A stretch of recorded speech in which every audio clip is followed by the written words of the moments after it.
Hey guys, it's Kendra the Scattered Fashionista, and I want to welcome you to this video. I am going to review why I am switching from the Leuchtturm 1917 as my bullet journal to the Erin Condren 8.5 by 11 12-month planner for my bullet journal.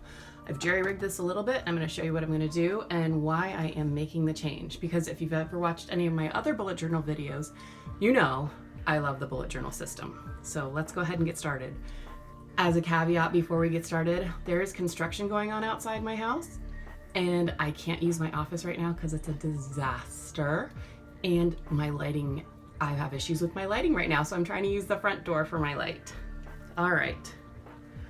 The first thing I love about the Erin Condren planners is that as long as you get the spiral bound, you can get them with removable covers and change them up as you wish. So I have two other covers, one for my school planner and one that I got to go along with this when I ordered it, just to have some variety. This one I got personalized with my favorite quote. It says, "I never fail, I only learn and grow." So that's just a reminder to me every single day before I turn the page. Let me hide my personal information.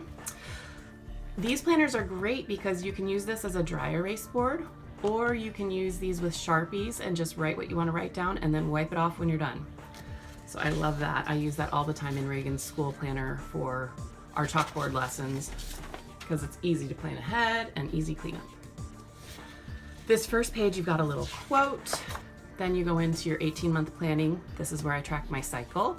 Sometimes I track date nights where we actually get to go out on a date rather than have a stay date, since that's something it's a little harder to finagle with our schedules and just finding babysitters. From here, this is where I'm going to do my annual planning. You can use this page for whatever you like, but you've got 12 different rectangles to fill in. And then the beginning of each month's spread is the same. You always have a blank dot grid page and then a quote page. This first month, I decided to create my piano lesson schedule using pencil because everything is always fluid in teaching. And then from here, I added these tabs. When you get the 12-month planner, it does not come with tabs. I think these are either $4 or $6 for 12. You can get them in the colorful ones or black and gold, I believe. They're super easy to put on and they seem pretty durable. Obviously, I haven't started the year yet. I got the minimalist planner, so it gives it an appearance of a lot more open space. The reason I wanted to switch back to a more traditional planner, but still bullet journal, is because my life has changed a little bit in the last 6 months. I've been making some career transitions, which is why I've been so quiet on the blog and on YouTube. But I need to have a better place to track all sorts of different appointments. I'm not just doing jewelry shows. That part of my life is over. Moving on to other things. So I need to be able to track my teaching schedule, whether it's for piano or for homeschool or all other things. So this is what the month looks like so far without me filling it in at all. I can always put things I need to get done this month, so plan ahead. Say for March, I want to start a list there or whatever. This is where I'm going to do my monthly big, hairy, audacious goals. I like to have at least one big goal in each of these areas. So family, career, health, and finances. And of course, there's a fifth section. Obviously, you can use this for whatever you like. That's just what I wanted to use it for. I also track my mileage because that's a huge write-off. Not sure what I'm going to do here. We will see.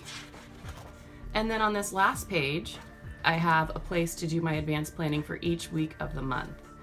Because I do have stuff where something comes up and it's not something to deal with today or even this week. I want to have a place to write that down. So that's pretty much the same setup for all the months of the year. And then what I did with this book, well, before I get to that, I'll show you how it ends. I added on the last section the index where I can write down where to find certain things in my book, just like the general bullet journal method. And if you want to learn more about that, you can look at one of my other videos or the countless videos on YouTube all throughout the universe. There are 2 pages for 2019 for some advanced planning that you can do. That's great for trips, work, whatever.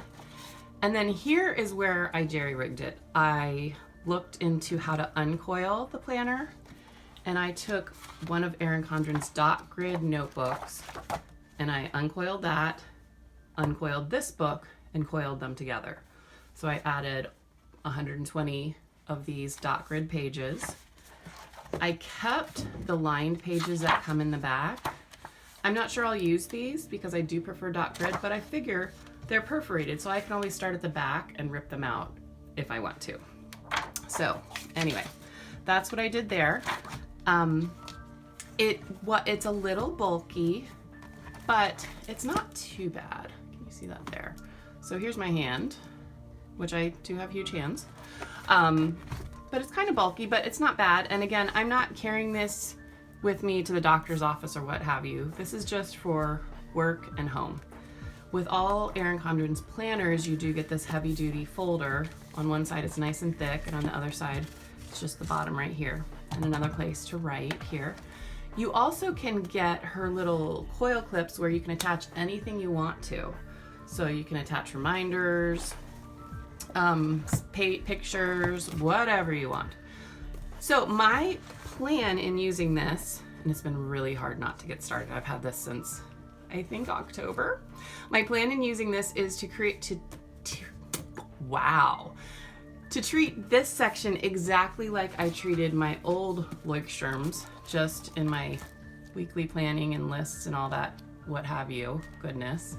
But to have my calendar continually ongoing in this section. So I can plan ahead, mark birthdays, everything's on there. I missed a lot of birthdays for my students this fall just because I was not organized in transferring them from the back of my Leuchtturm to the front. So I don't want that to happen in general. Now, obviously I have not yet started this, so I haven't actually started using these pages. I'm thinking I might either do 2 columns or just have really narrow days and 2 columns of my list throughout the day. So some of my list here, some of my list here, just because it is a lot more space. I mean, if you look at it, let me find a blank page. So a lot more space to work with there. These dots are a little bit wider apart. I did not measure, but it's a little bit. And I also have to say, I got Erin Condren's dual tip markers. I love them. You've got the fat tip on one end and the skinny tip on the other, the fine point. You can press down really hard with this. They're really strong. I've been using these for a while in my other planner and just for random doodles. So I'm excited about using this. But I just wanted to share this, let you know what I'm doing, and I will try to keep you updated on this throughout the year. Maybe not in a video, but on the blog to show you how I use this. I hope this was beneficial for you, and I hope you have a great year and a fun time planning your 2018.